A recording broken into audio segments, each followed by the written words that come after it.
Dimension में सबसे पहले हम लोग जानेंगे कि यूनिट कहते किसको हैं।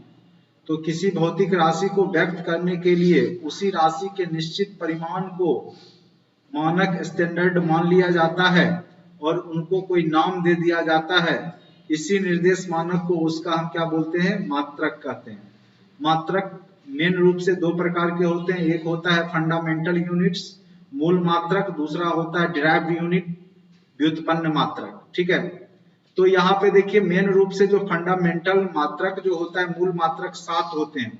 तो 7 में सबसे पहला होता है लंबाई, जिसको हम L से मापते हैं, लंबाई लेंथ मीटर में मापेंगे, मात्रक क्या हो जाएगा मीटर, और संकेत स्मॉल m। द्रव्यमान को हम किलोग्राम में मापते हैं, संकेत केजी।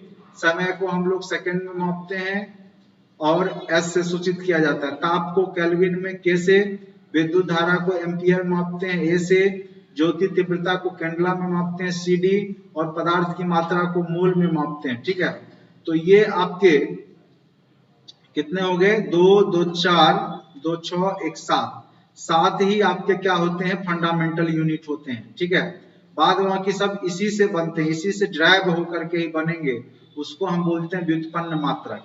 तो लंबाई, द्रव्यमान, समय, ताप, विद्युत धारा, ज्योति तीव्रता और पदार्थ की मात्रा, ये याद रखिएगा। अब मात्रकों की कई पद्धतियां हैं, उसमें सबसे पहला पद्धति है सीजीएस, फिर है एफपीएस, फिर एमकेएस। सीजीएस मतलब हो गया C for centimetre, G for gram, S for second. FPS में फुट, पाउंड, सेकेंड। एमकेएस में क्या हो गया आपका मीटर, किलोमीटर और सेकेंड। और एमकेएस को ही हम लोग अभी एसआई मात्रक भी मानते हैं, जो इंटरनेशनल स्टैंडर्ड है, जो सिस्टम ऑफ यूनिट कहलाता है एसआई। तो यह पद्धति एमकेएस को ही माना जाता है, यानी लेंथ को मीटर में मापा जाएगा। ठीक है, और द्रव्यमान जो भी है उसको केजी में मापा जाता है, और टाइम को किस में मापा जाता है, सेकेंड में मापा जाता है। तो एमकेएस ही अभी एसआई मात्रक के रूप में माना जाता है। अब आ जाइए व्युत्पन्न मात्रक, जो किसी भौतिक राशि 2 या 2 से अधिक मूल इकाइयों को व्यक्त करे या मूल इकाइयों से मिलकर बने, उसको क्या बोलते हैं, व्युत्पन्न मात्रक। जैसे क्षेत्रफल है, क्षेत्रफल में हम 2 बार लंबाई गुने चौड़ाई मापते हैं।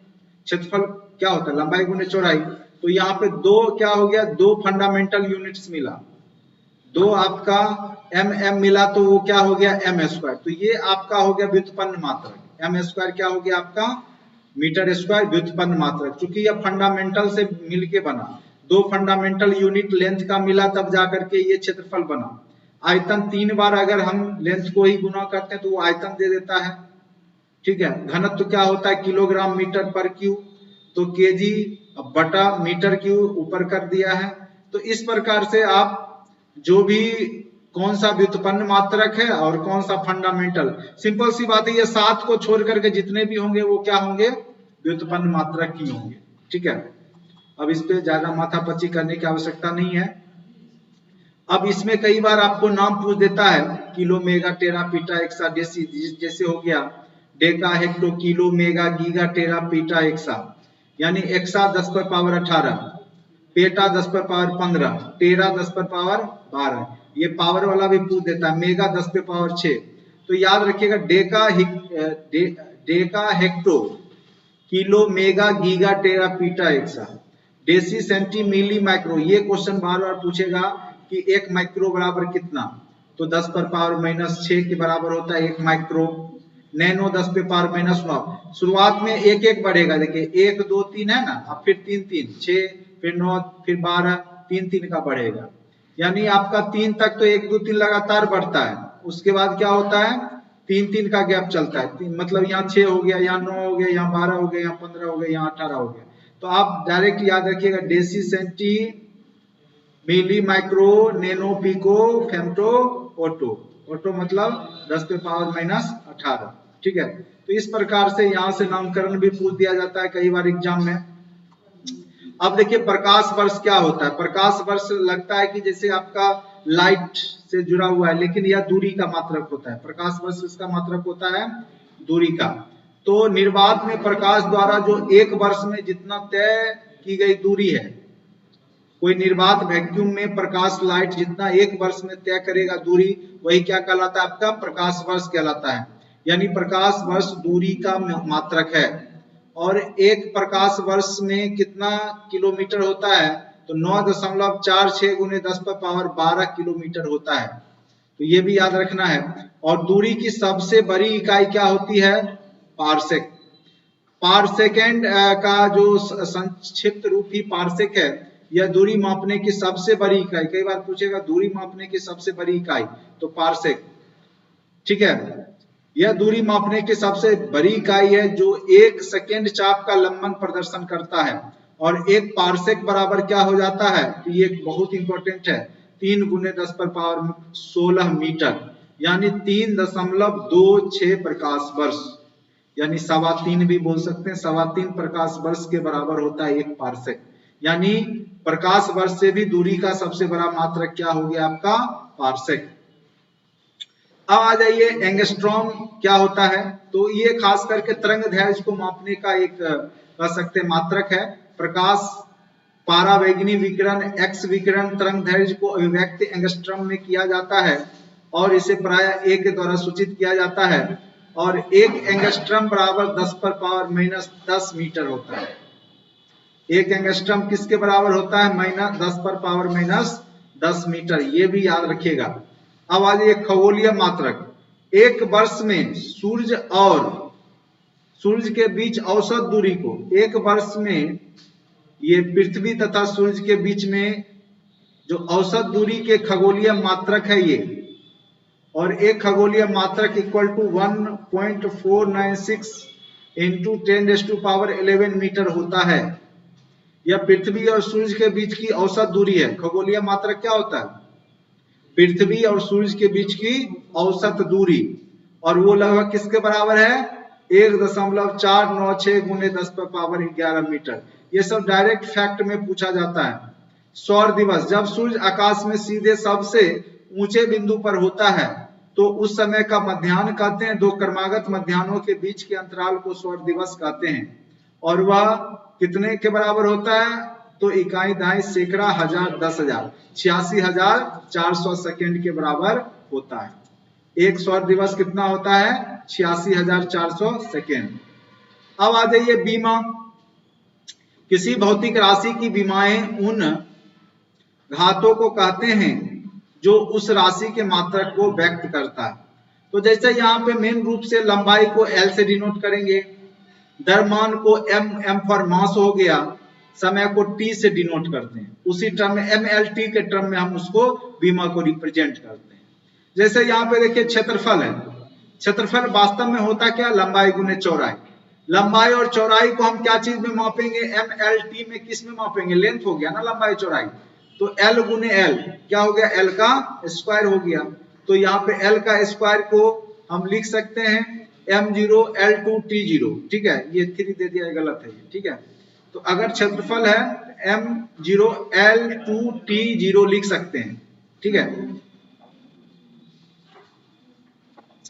उसी प्रकार से जैसे घनत्व है द्रव्यमान बटे आयतन, तो हम इसको निकाल सकते हैं और इसका बड़ी आसानी से आप कोई भी MLT के टर्म में लिख सकते हैं। जैसे आपका चाल हो गया, चाल क्या होता है, दूरी बटे समय। तो दूरी को हम लेंथ में मापेंगे L में, समय को किस में मापेंगे, T में।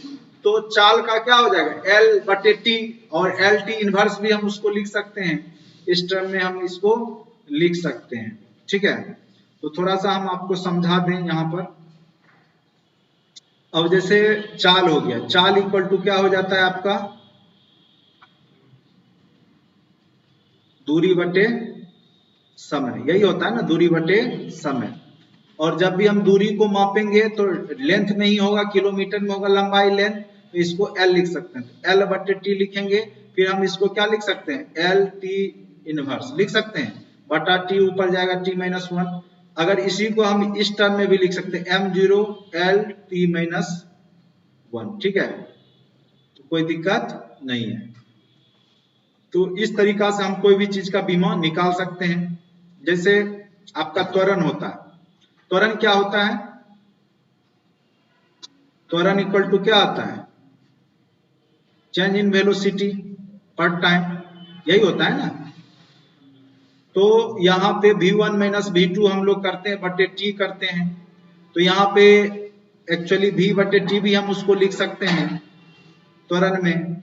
तो यहाँ पर चेंज इन वेलोसिटी, वेलोसिटी का चेंजिंग, तो v का क्या अभी हमने निकाला lt माइनस 1 निकाला, अब फिर बटा t कर दीजिए, तो ये क्या हो गया आपका lt माइनस 2 हो गया।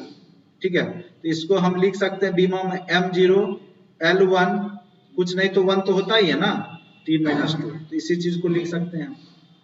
ये त्वरण का हो गया। ठीक है, अगर आप संवेग का निकालते हैं, संवेग का क्या होता है मास इंटू वेलोसिटी, यही होता है ना संवेग, मास इंटू वेलोसिटी।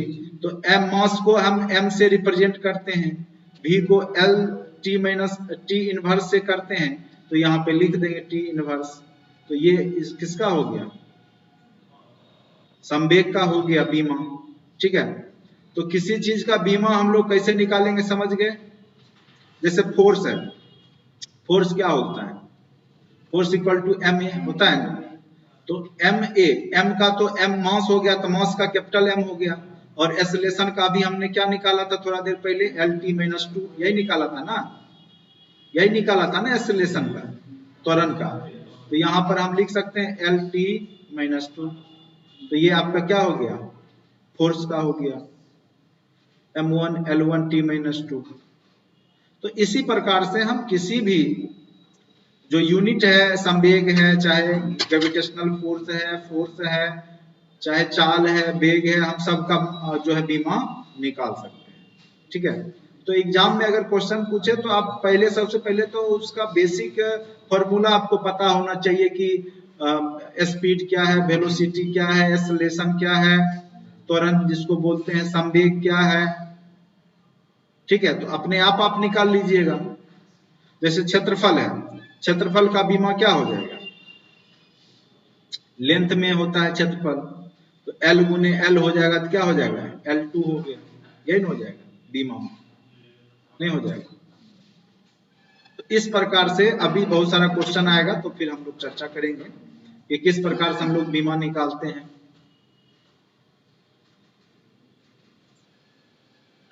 चलिए, अब देखिए यहाँ पे वही चीज निकाला गया है, कार्य ऊर्जा का निकाला गया, बल का निकाला गया। अभी हमने निकाला था m1 l1 t माइनस 2 बल का, तो वही चीज यहाँ पे बहुत लोग इसको रट्टा मार के जाते हैं, जाना भी चाहिए, अगर नहीं समझ में आता है तो रट्टा मार के ही आप बना सकते हैं। तो इस तरीका से आपका पहला चैप्टर कंप्लीट हो गया। यूनिट डायमेंशन, या तो मात्रक पूछेगा या तो बीमा पूछेगा कोई चीज का। ठीक है, और एक चीज और, अगला चैप्टर जो होगा उसमें स्केलर और वेक्टर क्वांटिटी में से भी पूछता है, कौन सा स्केलर है और कौन सा वेक्टर है, थोड़ा सा छोटा सा, तो उसको भी हम लोग देख लेते हैं। अब देखिए यहाँ पे प्रकाश वर्ष किसका मात्रक होता है, दूरी का। एक पारसेक कितना के बराबर होता है, 3.26 प्रकाश वर्ष। अभी आप लोग को हमने बताया, तो ये सब क्वेश्चन आप लोग बना ही लीजिएगा। ठीक है, एक एंगस्ट्रम 10 पे पावर माइनस 10, और यही सब क्वेश्चन आपके एग्जाम में पूछा जाता है। एक एंगस्ट्रम क्या चीज को व्यक्त करता है, समय, द्रव्यमान, लंबाई, बल। किसको एंगस्ट्रम रिप्रेजेंट करेगा, लेंथ को। किसको करेगा, लेंथ को। ये एक पारसक बराबर इतना प्रकाश वर्ष होता है। एक माइक्रोन किसके बराबर बताए थे, 10 पे पावर माइनस 6, तो उसी को मिलीमीटर में बताया गया है। 10 पे पावर 12 को क्या कहते हैं, deca, hecto, kilo, mega, tera, peta, अभी बताए थे ना, deca, hecto, kilo, mega, giga, tera. देखिए यहां से बताए थे, deca, hecto, kilo, mega, giga, tera, tera कहते हैं। 10 पे पावर 12 क्या कहते हैं, टेरा कहते हैं। वही सब क्वेश्चन जो हमने अभी बताया, वही सब आपको फिर क्वेश्चन में आ रहा है, टेरा कहते हैं। अब आ जाइए दूसरा चैप्टर, सदिश और अदिश। सिंपल सी बात है, सदिश राशि उसको बोलते हैं सदिश, जिसमें दिशा भी हो और परिमाण दोनों, मैग्नीट्यूड भी होना चाहिए और डायरेक्शन भी होना चाहिए, वो सदिश राशि हो गया। जिसमें केवल और केवल परिमाण हो, दिशा नहीं हो, वो क्या हो गया, अदिश हो गया। कैसे समझेंगे कौन सा सदिश है कौन सा अदिश है। अब देखिए चाल है, तो चाल क्या होगा, सदिश होगा कि अदिश होगा, चाल क्या हो जाएगा, अदिश होगा। क्या होगा कि चाल अगर हम बोले कि 50 किलोमीटर प्रति घंटा की गति से कोई ट्रेन जा रही है, तो ये इससे पता नहीं चल रहा है कि किस डायरेक्शन में जा रही है, पूरब से पश्चिम जा रही है, उत्तर से दक्षिण जा रही है। लेकिन अगर हम बोलेंगे वेग, तो वेग में क्या होता है, डायरेक्शन पता होता है कि हमको किधर से किधर डायरेक्शन में जा रहा है, ठीक है। तो वेग आपका सदिश हो जाता है और चाल क्या हो जाता है, अदिश हो जाता है। जितने भी आप देखेंगे फंडामेंटल जो क्वांटिटी है वो सारे क्या होते हैं, अदिश होते हैं। क्या होते हैं, अदिश होते हैं, ठीक है। जैसे लंबाई है, फंडामेंटल क्वांटिटी है ना, एल लेंथ, वो क्या हो जाएगा, अदिश है। फिर आपका क्षेत्रफल हो गया, आयतन हो गया, ये सारे क्या है, अदिश राशि है। और जिसमें डायरेक्शन होगा, विस्थापन, विस्थापन में डायरेक्शन होता है, वेग में डायरेक्शन होता है, त्वरण में डायरेक्शन होता है, फोर्स में डायरेक्शन होता है। जहां जहां वो दिखे, लगभग वो दिखे तो समझ जाइए वो सदिश राशि है, एक को छोड़ करके। एक वो कौन सा है जिसको छोड़ करके, तो एक आपका, अच्छा ये बताइए कि करंट जो है विद्युत, वो सदिश राशि है कि अदिश राशि है? हाँ, विद्युत सदिश, सदिश है। डायरेक्शन पता चलता है किधर से किधर लाइन जा रहा है, नहीं चलेगा ना, वो क्या हो जाएगा, अदिश राशि है। विद्युत क्या है, अदिश राशि है। दाब, प्रेशर सदिश होगा कि अदिश होगा? दाब भी अदिश राशि है। आप फोर्स लगाते हैं ना, तो चारों ओर से फोर्स लगता है उसमें, ठीक है। आप अगर किसी वस्तु पे फोर्स लगाते हैं तो वस्तु भी आप पे फोर्स लगा रही होती है, ठीक है। आपका बल उससे ज्यादा होगा तभी आप उसको खिसका पाइएगा। तो आपका दाब भी क्या होता है, अदिश राशि होता है। तो कंफ्यूजन यहाँ पे होता है आपको दाब और विद्युत में, क्योंकि लगता है दाब दे रहे हैं, डायरेक्शन हम दे रहे हैं, लेकिन वो डायरेक्शन वो चारों ओर से डायरेक्शन पड़ रहा होता है। आपके ऊपर अभी वायुमंडलीय दाब है, आपको पता है? नहीं दाब रहेगा सब एस्केप वेलोसिटी से उड़ जाइए, सब पे दाब है, ठीक है। इसीलिए बिना दाब का तो कोई वस्तु है ही नहीं। तो यहाँ पे आपका किस डायरेक्शन है, तो दबाव में नहीं पता चलेगा, विद्युत में नहीं पता चलेगा, तो ये अदिश राशि है, ठीक है। इससे ज्यादा आज तक बीपीएससी में पूछा नहीं है कौन सा सदिश राशि है, कौन सा अदिश राशि है, बाकी कुछ पूछता नहीं है, बस सदिश अदिश पूछेगा। दाब, विद्युत धारा याद रखिएगा। फंडामेंटल क्वांटिटी अदिश राशि है, चाहे लेंथ हो चाहे आपका, ऐसे सोच लीजिएगा ना कि जिसमें डायरेक्शन नहीं है वो अदिश हो गया, जिसमें डायरेक्शन है, फोर्स, फोर्स लगाते तो डायरेक्शन रहता है, उसमें डायरेक्शन रहता है ना, किधर से किधर फोर्स जा रहा है, तो वो क्या हो गया, आपका सदिश राशि हो गया। संवेग, वेग जहां आ गया, वेग वेलोसिटी, वो क्या है आपका सदिश राशि है। आवेश, ये भी सदिश राशि है। पृष्ठ तनाव, ये भी आपका सदिश राशि है। बल, आघूर्ण, कोणीय वेग, ये सारे क्या हैं, सदिश राशि। अब कुछ हम ऑब्जेक्टिव क्वेश्चन आप लोग के सामने में रख रहे हैं और फिर आप लोग उसको तेजी से सॉल्व कीजिए। अब सारे जो भी टॉपिक समझाने वाला आएगा वो मैं समझा दूंगा, बाद बाकी आपको ऑब्जेक्टिव तेजी से कवर कर लेना है, ठीक है। चलिए, सबसे पहला क्वेश्चन है, प्रकाश वर्ष का इकाई क्या है? किसका इकाई है? प्रकाश वर्ष, दूरी का, ठीक है। आप लोग आंसर बोलते जाइए और हम टिक लगाते जाएंगे, और जहां कोई तरह का भी दिक्कत होगा तो हम समझाने का प्रयास करेंगे आप लोग को। तो प्रकाश वर्ष किसका इकाई है? दूरी का। कई बार बीपीएससी में पूछा जा चुका है। निम्नलिखित में से कौन सी अदिश राशि है? अभी तुरंत हमने बताया था कि दाब क्या है आपका, अदिश राशि है। बाकी वो दिख रहा है सब में क्या हो गया, सदिश राशि है, ठीक है। में से किस राशि का मात्रक नहीं है? प्रतिबल, बल, विकृति, विकृति का कोई मात्रक नहीं है, विकृति का कोई मात्रक नहीं है, ठीक है। उसके बाद है आर्द्रता। आर्द्रता क्या चीज से मापा जाता है? देखो अब हाइड्रो और हाइग्रो में कंफ्यूज हो गए, क्या होगा, हाइग्रोमीटर। आर्द्रता किससे मापा जाता है? तो गो वाला जो है ना, ग्रो, ये आपको क्या हो जाएगा, आर्द्रता मापा जाता है। किससे मापा जाता है? सॉरी, हाइड्रोमीटर से। हाँ, आर्द्रता किससे मापा जाता है? हाइड्रोमीटर से, ठीक है। और हाइग्रोमीटर से क्या मापा जाता है? इसका आंसर हाइग्रोमीटर होगा। आर्द्रता हाइग्रोमीटर से मापा जाता है, ठीक है। इसका आंसर होगा हाइग्रोमीटर, ये रॉन्ग है, ठीक है। हाइग्रोमीटर, कंफ्यूज क्रिएट ना हो, हाइग्रो, वो वाला जो है आर्द्रता मापा जाता है, हाइग्रोमीटर, ठीक है। हाइग्रोमीटर। दाब का इकाई क्या होता है? तो दाब जो होता है प्रेशर, फोर्स बटे एरिया, फोर्स को न्यूटन और एरिया को मीटर स्क्वायर, उसी को हम वर्ग मीटर भी लिख सकते हैं। तो न्यूटन पर वर्ग मीटर स्क्वायर, ऐसे भी लिख सकते हैं न्यूटन बटे मीटर स्क्वायर, या इसी चीज को हम लोग लिख सकते हैं न्यूटन जो लिखा हुआ है पर वर्ग मीटर, इसी चीज को लिखा जा सकता है। इसीलिए दाब की इकाई क्या हो गई, ऑप्शन नंबर ए। ठीक है, अब उसके बाद है नेक्स्ट क्वेश्चन, सूर्य की फोटोग्राफी के लिए किस उपकरण का प्रयोग किया जाता है? Question number 7। ठीक है, तो इसको कहा जाता है स्पेक्ट्रोहीलियोग्राफ। क्या कहा जाता है? स्पेक्ट्रोहीलियोग्राफ। अति महत्वपूर्ण प्रश्न है बीपीएससी में, इस टाइप के क्वेश्चन अभी तक पूछे नहीं गए हैं लेकिन संभावना है। सूर्य की फोटोग्राफी के लिए किस प्रकार का प्रयोग किया जाता है, यानी सूर्य का फोटो खींचने के लिए स्पेक्ट्रोहीलियोग्राफ का प्रयोग किया जाता है। उसके बाद है यहाँ पे थर्म किसका यूनिट है? तो थर्म किसका यूनिट है? तो थर्म उष्मा का, थर्मामीटर उष्मा। ठीक है, उष्मा का थर्म किसका यूनिट है? तो याद रखिएगा उष्मा का। नेक्स्ट आते हैं, बहुत उच्च तापमान को मापने के लिए हम प्रयोग करते हैं किस तरह के तापमापी का? मरकरी तापमापी, प्लेटिनम प्रतिरोध तापमापी, ताप विद्युत उत्त तापमापी, उपयुक्त में से कोई नहीं या एक से अधिक? तो ताप विद्युत उत्त तापमापी का हम लोग प्रयोग करते हैं, ताप विद्युत उत्त तापमापी का प्रयोग किया जाता है अत्यधिक तापमान ज्ञात करने के लिए। ठीक है, नेक्स्ट आ जाइए, एक्स किरणों के तरंगदैर्घ्य को मापने के लिए कौन से उपकरण का प्रयोग किया जाता है? एक्स किरण को बताइए। तो उसको कहते हैं ब्रेग स्पेक्ट्रोमापी। क्या कहा जाता है? एक्स किरणों के तरंगदैर्घ्य को मापने के लिए ब्रेग स्पेक्ट्रोमापी का प्रयोग किया जाता है। अब नेक्स्ट क्वेश्चन आते हैं, हर्ट्ज क्या मापने का यूनिट है? बीपीएससी में पूछा हुआ भी ये क्वेश्चन है। तो हर्ट्ज से क्या मापा जाता है? तरंगों की आवृत्ति। तरंगों की आवृत्ति क्या चीज में मापा जाता है? हर्ट्ज में मापा जाता है तरंगों की आवृत्ति। ठीक है, उष्मा की इकाई निम्नलिखित में से कौन नहीं है? तो देखिए उष्मा को कैलोरी में तो मापते ही हैं, अर्ग में भी और जूल में भी मापते हैं, लेकिन सेंटीग्रेड में नहीं मापते हैं। इसको टेम्परेचर को मापते हैं सेंटीग्रेड में। ठीक है, इसीलिए सेंटीग्रेड वाला आपका ऑप्शन नहीं है, ये सही हो जाएगा। उष्मा का कौन इकाई नहीं है?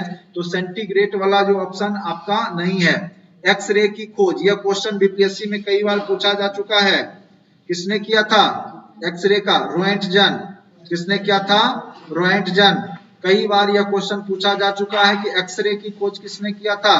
तो रोएंटजन ने किया था, याद रखिएगा रोएंटजन। ठीक, नेक्स्ट क्वेश्चन पर आते हैं, क्वेश्चन नंबर 13। प्रकाश वर्ष होता है वह वर्ष जिसमें सूर्य का प्रकाश अधिकतम रहा हो, वह वर्ष जिसमें कार्यभार हल्का रहा हो।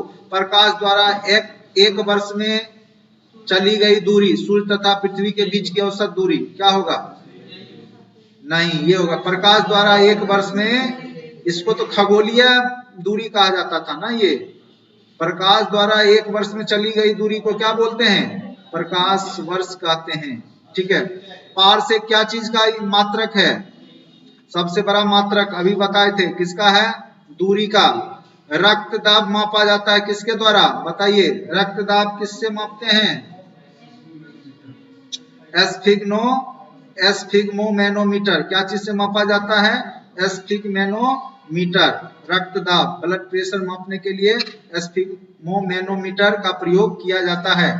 शक्ति का मात्रक क्या है? बताइए, शक्ति का मात्रक बताइए, शक्ति का मात्रक क्या होता है? वाट। ठीक है, वाट किसका मात्रक होता है? शक्ति का मात्रक होता है।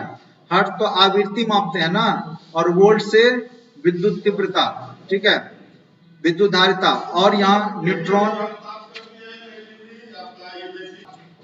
बल का मात्रक क्या होता है? बताइए, फैराडे, फर्मी, न्यूटन, रदरफोर्ड में क्या हो जाएगा? बल, फोर्स क्या हो जाएगा? न्यूटन। क्या हो जाएगा? न्यूटन। ठीक है, तो इसका आंसर क्या हो जाएगा आपका? Option number C. क्या हो जाएगा? न्यूटन। ठीक है, नेक्स्ट आते हैं, कार्य का मात्रक। ये तो आप लोग सब जानते हैं, क्या होता है कार्य का मात्रक? जूल। कार्य का मात्रक क्या होता है? जूल। दूध के घनत्व को किसके द्वारा मापा जाता है? आप बताइए, दूध को मापने वाला यंत्र इसमें से कौन सा है? लैक्टोमीटर। आप लोग जानते होंगे दूध मापने वाला यंत्र कौन सा है आपका? लैक्टोमीटर। खास करके जो दूध का कारोबार करते हैं उनको पता होगा। प्रकाश वर्ष इकाई है क्या चीज का? देखिए बार बार ये क्वेश्चन आ रहा है, अति महत्वपूर्ण है। किसका है? दूरी का। 1 हॉर्स पावर कितना के बराबर होता है? 746। कितना के बराबर होता है? 746 के बराबर होता है। ठीक है, 1 हॉर्स पावर में कितना वाट होता है? तो 746 वाट होता है। ठीक है, चलिए, बहुत इंपॉर्टेंट क्वेश्चन है ये, बार बार पूछा गया है। जूल ऊर्जा से उसी तरह संबंधित है जिस प्रकार से पास्कल। पास्कल में क्या चीज मापते हैं? पास्कल में क्या चीज मापते हैं बताइए? दबाव। दबाव को क्या चीज मापा जाता है? पास्कल में। ऑप्शन नंबर क्या हो जाएगा? बी। अच्छा ये बताइए, इनमें से कौन सा सुमेलित नहीं है? डेसिबल ध्वनि की प्रबलता की इकाई है, ये सही है। अशक्ति शक्ति की इकाई, ये भी सही है। समुद्री मील नौ संचालन में दूरी का इकाई, ये भी सही है। सेल्सियस, सेल्सियस उष्मा की इकाई नहीं है। उष्मा की इकाई क्या है? जूल है। उष्मा की इकाई कैलोरी और जूल होता है। सेल्सियस टेम्परेचर का इकाई है, तो ये सेल्सियस, ये आपका क्या है? सुमेलित नहीं है। ऑप्शन नंबर डी सही हो जाएगा। ये क्या है आपका? सुमेलित नहीं है। थोड़ा थोड़ा कंफ्यूजन होता है तो उसको दूर कर लीजिए। एग्जाम में इसी प्रकार के क्वेश्चन बीपीएससी में पूछा जाता है। पास्कल फिर आया, किसका सूचक है बताइए? आर्द्रता का, दाब का, वर्षा का, तापमान का, किसका हो जाएगा? दाब का। किसका हो जाएगा? पास्कल दाब का। 24 का क्या हो जाएगा? दाब। ठीक है, वायुमंडलीय दबाव का इकाई क्या है? बार, नॉट, जूल, ओम। ओम तो रेसिस्टेंस का होता है, बताइए क्या हो जाएगा? बार का। वायुमंडलीय दबाव का इकाई क्या है? बार। इतना बार प्रेशर बोला जाता है ना, वायुमंडलीय इतना बार प्रेशर है। तेल का 1 बैरल निम्नलिखित में से कितना के बराबर होता है बताइए? अति महत्वपूर्ण प्रश्न है। कितना लीटर के बराबर होगा? 159 लीटर के बराबर होता है। 1 बैरल तेल का कितना होता है? 159 लीटर के बराबर होता है। 159 लीटर के बराबर 1 बैरल तेल। बैरल, बैरल में ही आपका अंतरराष्ट्रीय स्तर पे जो है पेट्रोल आता है। ठीक है, 159 लीटर का 1 बैरल कहा जाता है। लंबाई का न्यूनतम इकाई क्या है? अब देखिए, इसमें से सबसे न्यूनतम सोचिए कौन सा होगा बताइए? सबसे न्यूनतम कौन सा होगा? Fermi metre. क्या हो जाएगा? सबसे न्यूनतम कौन सा है? Fermi metre. ठीक है, देखो नैनो में तो 10 पे पावर -9 हो गया, एंगस्ट्रॉम 10 पे पावर -10 हो गया, माइक्रोन 10 पे पावर -3 हो गया, और फर्मी जो है ये 10 पे पावर फर्मी आपका एक फर्मी। अब देखिए, 1 माइक्रोन डेसी सेंटी नीली माइक्रो।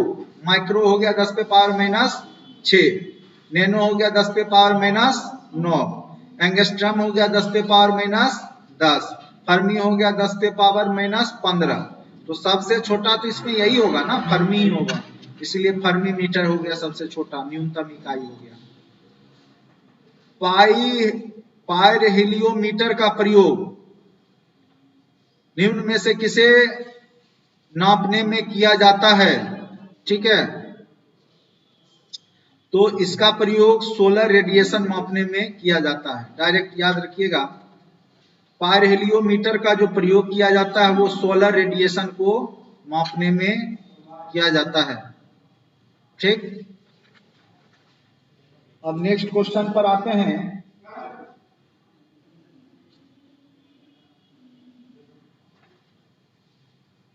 नैनोमीटर के द्वारा किसकी माप की जाती है बताइए? 29 नंबर। मैनोमीटर, नैनो नहीं है, मैनोमीटर के द्वारा गैस का दाब मापा जाता है। गैस का दाब किस में मापा जाता है? मैनोमीटर में। निम्न तापमान किसके द्वारा मापा जाता है?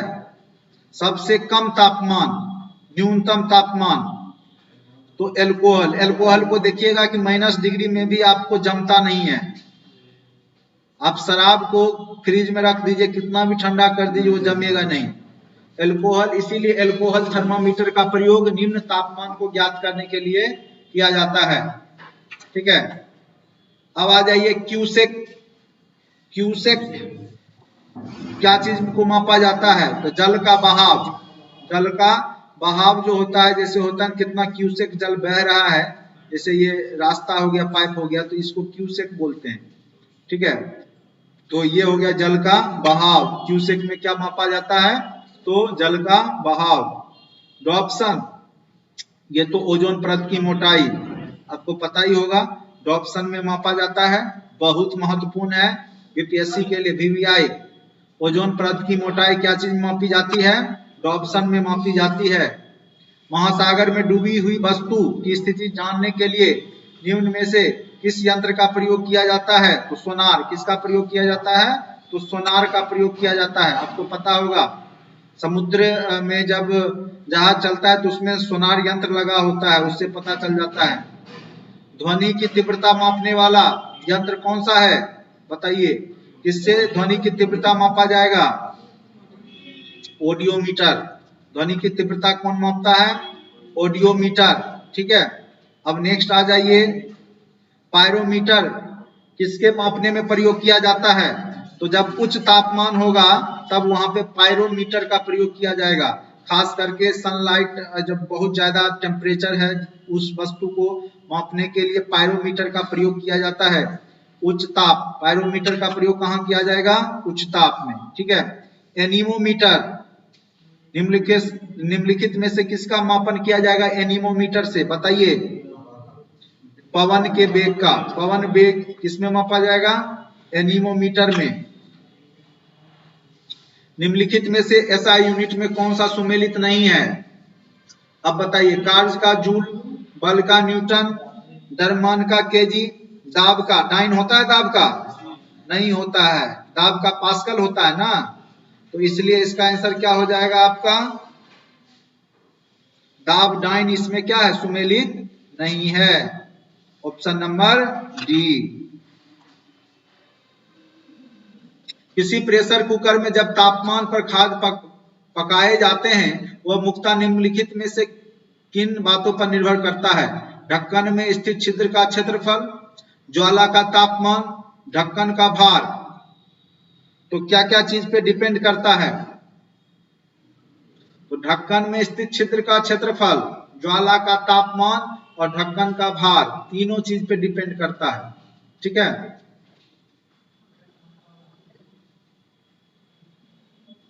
जितना ये होगा उतना प्रेशर बनेगा उसमें। ठीक है, जितना भार का होगा वो ढक्कन, और जितना बड़ा छिद्र होगा, ठीक है, तो प्रेशर जब बनाएगा तो बड़ा छिद्र होगा तो जल्दी से गैस निकल जाएगा ना। ठीक है, तो ये तीनों चीज पे डिपेंड करेगा। ठीक, दाब का मात्रक क्या होगा? किलोग्राम वर्ग मीटर। किलोग्राम, सबसे पहला तो फोर्स बटे एरिया दाब होता है, तो न्यूटन पर मीटर स्क्वायर होना चाहिए। कहीं पे दिख रहा है? दिख रहा है न्यूटन पर मीटर स्क्वायर? नहीं दिख रहा है। ठीक है, तो इसका आंसर क्या हो जाएगा आपका? इनमें से कोई नहीं। या न्यूटन को क्या चीज में माप सकते हैं हम? ऐसे किलोग्राम बदलिए, फोर्स। फोर्स क्या होता है? Mass into acceleration. ठीक है, तो एक्सेलरेशन, अगर मास को किलोग्राम में हम लिख भी दें, एक्सेलरेशन को क्या चीज में मापते हैं? त्वरण। तो त्वरण को हम क्या यूनिट देते हैं? इसका आंसर इनमें से कोई नहीं हो जाएगा। विद्युत शक्ति की इकाई है, अभी हमने बताया विद्युत शक्ति की इकाई क्या है? वाट। क्या है? वाट। ठीक है, विद्युत शक्ति की इकाई वाट। विद्युत शक्ति पावर, ठीक है, वाट होगा। विद्युत शक्ति की इकाई वाट होता है। विद्युत धारा वोल्ट में मापा जाता है। ठीक है, विद्युत शक्ति वाट में मापा जाएगा। विद्युत मोटर क्या करता है? बताइए। विद्युत ऊष्मा को विद्युत ऊर्जा में नहीं, विद्युत ऊर्जा को ऊष्मा में बदलता है, विद्युत ऊर्जा को यांत्रिक ऊर्जा में बदलता है, यांत्रिक ऊर्जा को विद्युत ऊर्जा में बदलता है। तो मोटर क्या करता है? विद्युत ऊर्जा को यांत्रिक ऊर्जा में बदलता है। विद्युत डायनमो करता है यांत्रिक ऊर्जा को विद्युत ऊर्जा, और मोटर क्या करता है? विद्युत ऊर्जा को आप लाइन देते हैं तब ना मोटर चलता है। यानी जब बिजली गया तो विद्युत गया, और विद्युत गया उससे क्या होगा? मोटर ना चले। यानी ये फिजिकल घटना हो गया, यांत्रिक ऊर्जा में बदल देगा। तो विद्युत ऊर्जा को मोटर क्या करता है? यांत्रिक ऊर्जा में बदलता है, और यांत्रिक ऊर्जा को विद्युत ऊर्जा में बदलता है कौन? डायनमो। ये बड़ा सा क्वेश्चन है, इस तरह के क्वेश्चन पूछे नहीं जाते हैं। ठीक है, दो व्यक्ति नगण्य द्रव्यमान की एक रस्सी क्षैतिज रूप में पकड़े हुए है। 20 किलोग्राम का द्रव्यमान रस्सी मध्य बिंदु जिसके परिणाम स्वरूप रस्सी क्षैतिज सील से विचलित होती है, तो रस्सी की पूरी तरह से, चलिए ये क्वेश्चन नहीं पूछेगा आप लोग को। एक व्यक्ति किसी घर्षण रहित क्षैतिज धरातल पर खड़ा है, इस धरातल पर एक निश्चित दूरी तक वह आगे कैसे बढ़ सकता है? अब वो घर्षण रहित है, घर्षण है ही नहीं, तो कैसे जाएगा बताओ? छींक कर, कूद कर, दौड़ कर,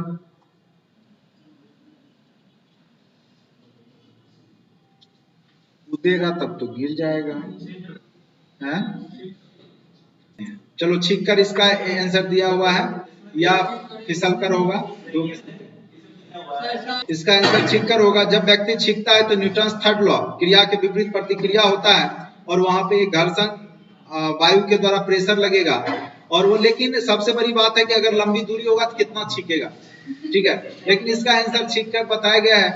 चलिए अद्भुत क्वेश्चन है। निम्नलिखित में से किसका सहित केंद्र वस्तु से बाहर है? ठीक है, वस्तु के बाहर होगा, इसमें से किसका सहित केंद्र क्या है? वस्तु के बाहर है, तो इसका एग्जैक्ट आंसर होगा रिंग। रिंग का जो होता है केंद्र कहाँ होता है? वस्तु के बाहर। निम्नलिखित में से किसका सहित केंद्र वस्तु के बाहर है? तो इसका आंसर हो जाएगा आपका रिंग, वलय, ठीक है।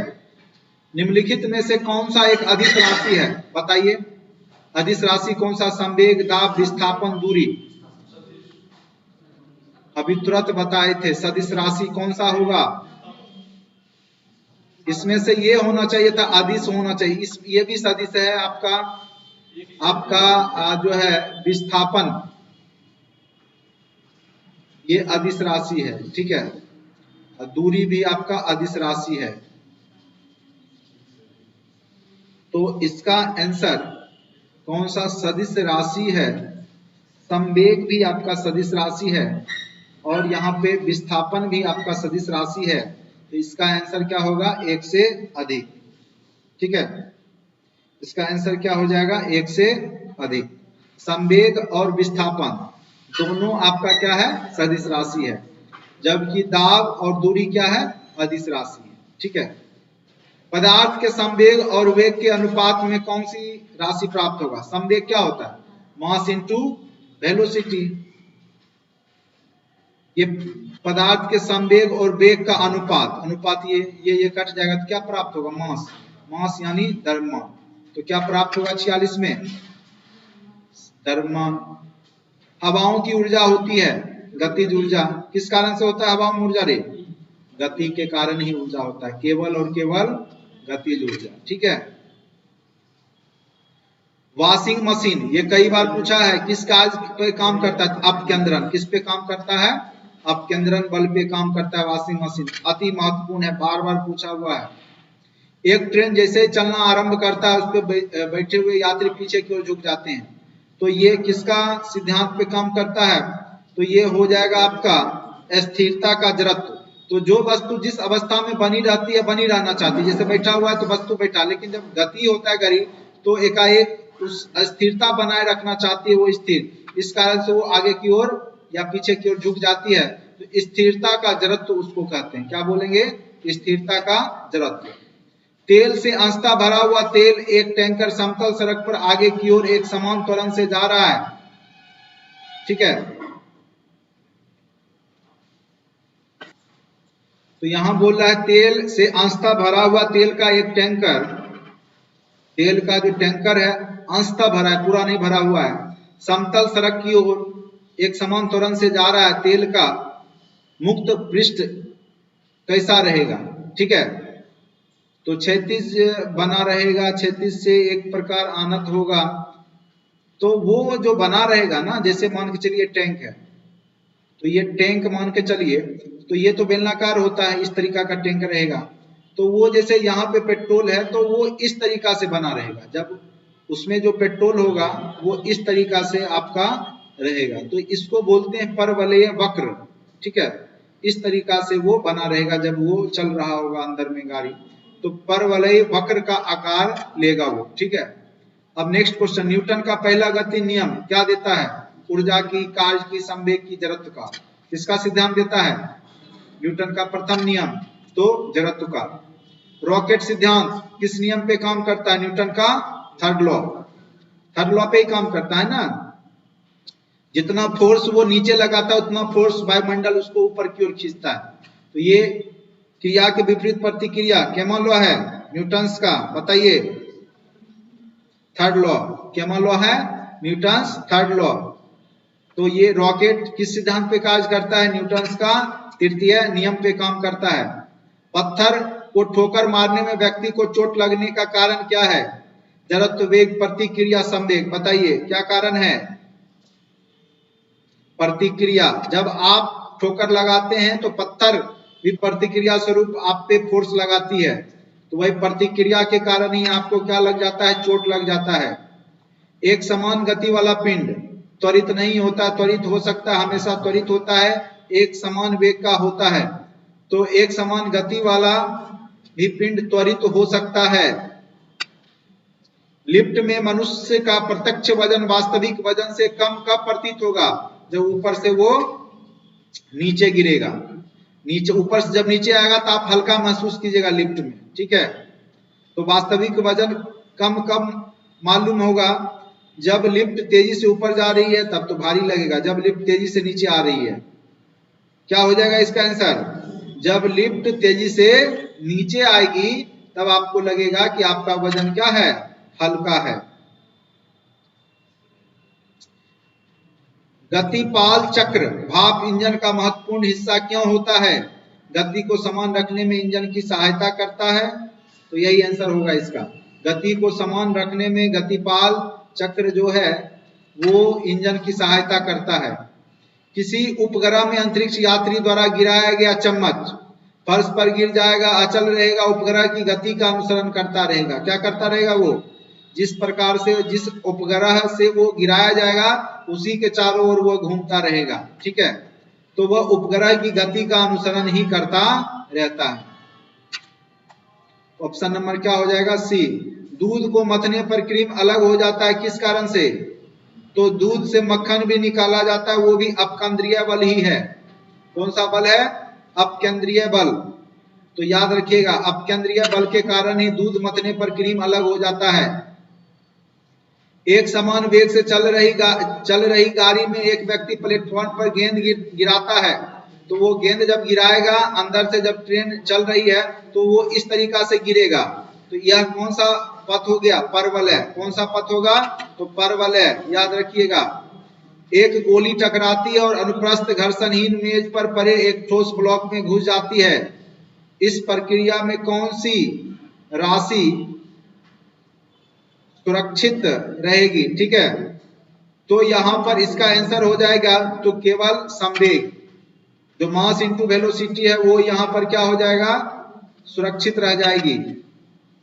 एक मकान की छत से भूमि की ओर एक पत्थर गिराया जाता है, उस पत्थर का गतिज ऊर्जा अधिकतम कब होगा? उसके गिराने के तुरंत बाद, उसके आधी दूरी के पहुंचने के बाद, भूमि के पहुंचने से ठीक पहले। क्या हो जाएगा? कोई भी वस्तु अत्यधिक गतिज ऊर्जा तब पकड़ता है जब वह भूमि के नजदीक होता है, क्योंकि ग्रेविटेशनल फोर्स वहां पे ज्यादा लग जाता है। तो भूमि पर पहुंचने के ठीक पहले वो अधिकतम गतिज ऊर्जा रहेगी वहां पे उसकी। रॉकेट की गति पर निम्नलिखित में से कौन सा संरक्षक सिद्धांत? तो संवेग संरक्षण का सिद्धांत। रॉकेट किस पे काम करता है? तो संवेग संरक्षण के सिद्धांत पर। निम्नलिखित में से किसने न्यूटन से पूर्व ही बता दिया था कि सभी वस्तुएं पृथ्वी की ओर गुरुत्वाकर्षित होती है? न्यूटन से भी पहले ब्रह्मगुप्त नामक, जो कि गुप्त काल में ही थे, उन्होंने बता दिया था कि पृथ्वी की ओर सारी वस्तुएं आकर्षित होती है। गुरुत्वाकर्षण का सिद्धांत किसने दिया? बताइए। Charles Newton, Charles Babbage, Isaac Newton, John Adams. किसने दिया? Isaac Newton. किसने दिया? न्यूटन। गुरुत्वाकर्षण नियम न्यूटन ही दिया है ना, वही उसका पूरा नाम क्या है? Isaac Newton. अंतरिक्ष यात्री निर्वात में सीधे खड़े नहीं रह सकते, क्यों? गुरुत्व नहीं होता, वायुमंडल में श्यानता बल बहुत तीव्र होती है, सौर वायु ऊपर की ओर बल लगाते वायुमंडलीय दबाव बहुत कम होता है। क्या हो जाएगा? गुरुत्व नहीं होता है, इस कारण से वो वहां पे खड़े नहीं हो सकते। अंतरिक्ष यान जो चक्कर लगा रहा है से एक सेब छोड़ा जाता है तो वह पृथ्वी पर गिरेगा, कम गति से गतिमान होगा, अंतरिक्ष यान के साथ साथ उसी में गतिमान करता रहेगा। ठीक है, जैसे ये सैटेलाइट अगर कोई इससे बाहर फेंक देगा कोई वस्तु, तो ये भी उसी पथ पे उसी के साथ साथ घूमते रहता है। ठीक, तो अंतरिक्ष यान के साथ साथ उसी गति से वो गतिमान रहेगा। लकड़ी, लोहे व मोम का समान आकार के टुकड़ों में समान ऊंचाई से गिराया जाए तो कौन सी वस्तु सर्वप्रथम पृथ्वी पर पहुंचेगी? लकड़ी, मोम, लोहा, तो कौन पहुंच जाएगा? सब साथ साथ पहुंचेंगे। अगर लकड़ी, मोम और समान ऊंचाई से पृथ्वी पर गिराया जाए, समान आकार के टुकड़ों को समान ऊंचाई से पृथ्वी पर गिराया जाए तो सभी क्या होंगे? साथ साथ गिरेंगे, क्योंकि आकार क्या है? समान है। अगर यही आकार छोटा बड़ा होगा तो अंतर आ जाएगा, समझ रहे हैं ना? क्योंकि जो वायु प्रेशर लगाता है वो साइज के हिसाब से लगाता है, इसीलिए अगर सेम आकार का होगा तो तीनों एक साथ गिरेगा। अगर आकार अलग अलग होगा तो सबसे पहले लोहा गिरेगा, जो भारी होगा वो गिरेगा, जान लीजिए। हवा में लोहे और लकड़ी के समान भार की गेंद को समान ऊंचाई से गिराने पर कौन पहले गिरेगा और कौन बाद में गिरेगा? बताइए। समान भार है लोहे और लकड़ी का, ठीक है, तो देखो लोहा ज्यादा भारी होगा, समान भार है लेकिन लोहा का साइज छोटा होगा और लकड़ी का साइज क्या हो जाता है? उसी भार का लेंगे तो बड़ा हो जाएगा लकड़ी का, तो वो लकड़ी बाद में गिरेगा, लोहा क्या होगा? पहले गिर जाएगा। तो लकड़ी के गेंद बाद में गिरेगी, ये क्या हो जाएगा? लकड़ी के गेंद बाद में गिरेगी। ठीक, दोनों साथ साथ नहीं गिरता है, लकड़ी का गेंद बाद में गिरेगा। थोड़ा सा इस यहाँ पे कंफ्यूजन क्रिएट होगा आपको। अगर सेम साइज है तब एक ही साथ गिरेगा, अगर सीधे बोल दिया लोहे का वजन अगर लोहे का जितना बड़ा वजन ले लीजिए 100 ग्राम और लकड़ी का, तो लकड़ी का अगर 100 ग्राम लेंगे तो लोहे के हिसाब से वो ज्यादा क्षेत्रफल में आता है। ठीक है, तो वो प्रेशर वायु दाब उस पर ज्यादा लगेगा। जैसे कागज है, कागज को गिराइए और वहां पे कोई पत्थर को गिराइए तो कागज आराम आराम से गिरता है। क्यों गिरता है? क्योंकि वो बहुत बड़ा क्षेत्र लिए हुए रहता है, उसको नीचे से प्रेशर ज्यादा लग रहा होता है वायुमंडलीय, तो वो धीरे धीरे गिरता है। जबकि अगर छोटा है, उसके पास क्या हुआ कि कम प्रेशर लगा वायु का, तो वो तुरंत गिर जाता है। तो ये यहाँ पे थोड़ा सा दिमाग लगा के बनाइएगा। जब कोई वस्तु ऊपर से गिराई जाती है तो उसका भार होता है शून्य, अपरिवर्तित, परिवर्तनशील, सभी गलत है। क्या हो जाएगा? अपरिवर्तित। जब कोई वस्तु ऊपर से गिराई जाती है तो उसका भार में कोई परिवर्तन नहीं होता है, वो अपरिवर्तित रहती है, उतना ही भार सब जगह रहेगा। किसी पिंड का भार, पृथ्वी शीर्ष भाग में पतली हो गई है, वह बड़े तल क्षेत्रफल को आच्छादित करती है। ये क्या है क्वेश्चन? इसका गुरुत्वाकर्षण केंद्र निम्नतम स्थिति में रहता है। ये क्वेश्चन कुछ, किसी पिंड का भार, ये लग रहा है मिस्टेक है क्या?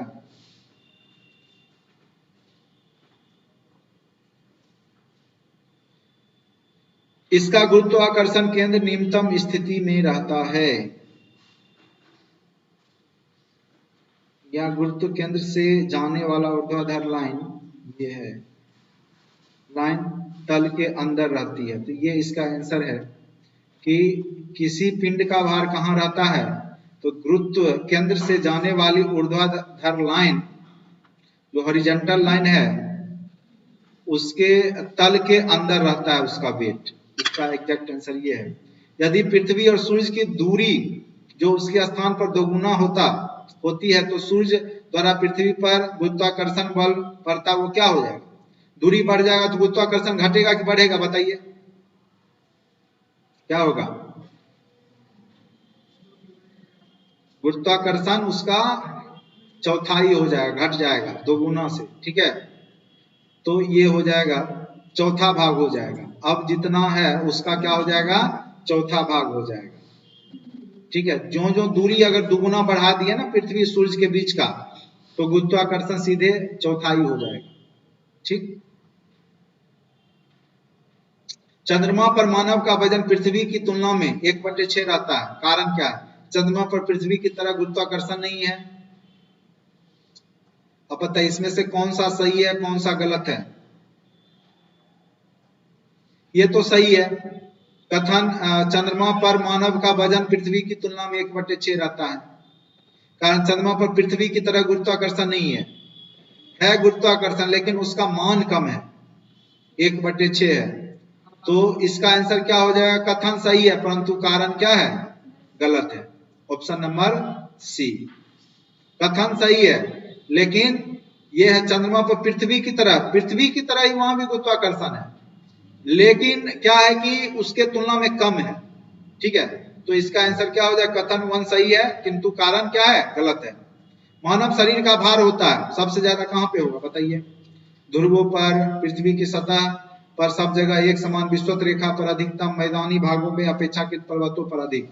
तो सबसे ज्यादा ये जो होता है ना ध्रुव पे ज्यादा होता है। अधिकतम भार कहाँ पे होगा? ध्रुव पे। अधिकतम भार चूंकि पूरा फोर्स लगता है ना, तो यहाँ पे आपका ध्रुव पे अधिकतम भार होता है, और सबसे कम भार क्या कहाँ पे होगा? विषुवत रेखा। इसलिए भारी सैटेलाइट को विषुवत रेखा के समानांतर छोड़ा जाता है जियो स्टेशनरी कक्षा में। ठीक है, क्योंकि विषुवत रेखा पे फोर्स क्या होता है? उस वस्तु को खींचने का कम होता है, वो मध्य में है, लेकिन ध्रुव पे ज्यादा होता है, इसीलिए ध्रुवों पर अधिकतम। यदि पृथ्वी का गुरुत्वाकर्षण बल अचानक लुप्त हो जाए तब क्या होगा? यह क्वेश्चन पूछा था बीपीएससी में। वस्तु का भार शून्य हो जाएगा, वस्तु द्रव्यमान वही रहेगा। वस्तु का द्रव्यमान शून्य हो जाएगा, परंतु भार वही रह जाएगा। वस्तु का भार तथा द्रव्यमान दोनों शून्य हो जाएगा। बताइए, तो वस्तु का यहाँ पे क्या हो जाएगा? भार खत्म हो जाएगा, लेकिन द्रव्यमान वही रहेगा। क्योंकि ग्रेविटेशनल पे फोर्स पे आपका भार डिपेंड करता है। किसी का द्रव्यमान जो होता है वो चाहे चंद्रमा पे ले जाइए चाहे पृथ्वी पे, द्रव्यमान सेम ही रहेगा, भार अलग हो जाता है। भार डिपेंड करता है गुरुत्वाकर्षण पे। तो ये क्या हो जाएगा? भार वही रहेगा जबकि द्रव्यमान भार शून्य हो जाएगा जबकि द्रव्यमान वही रहेगा।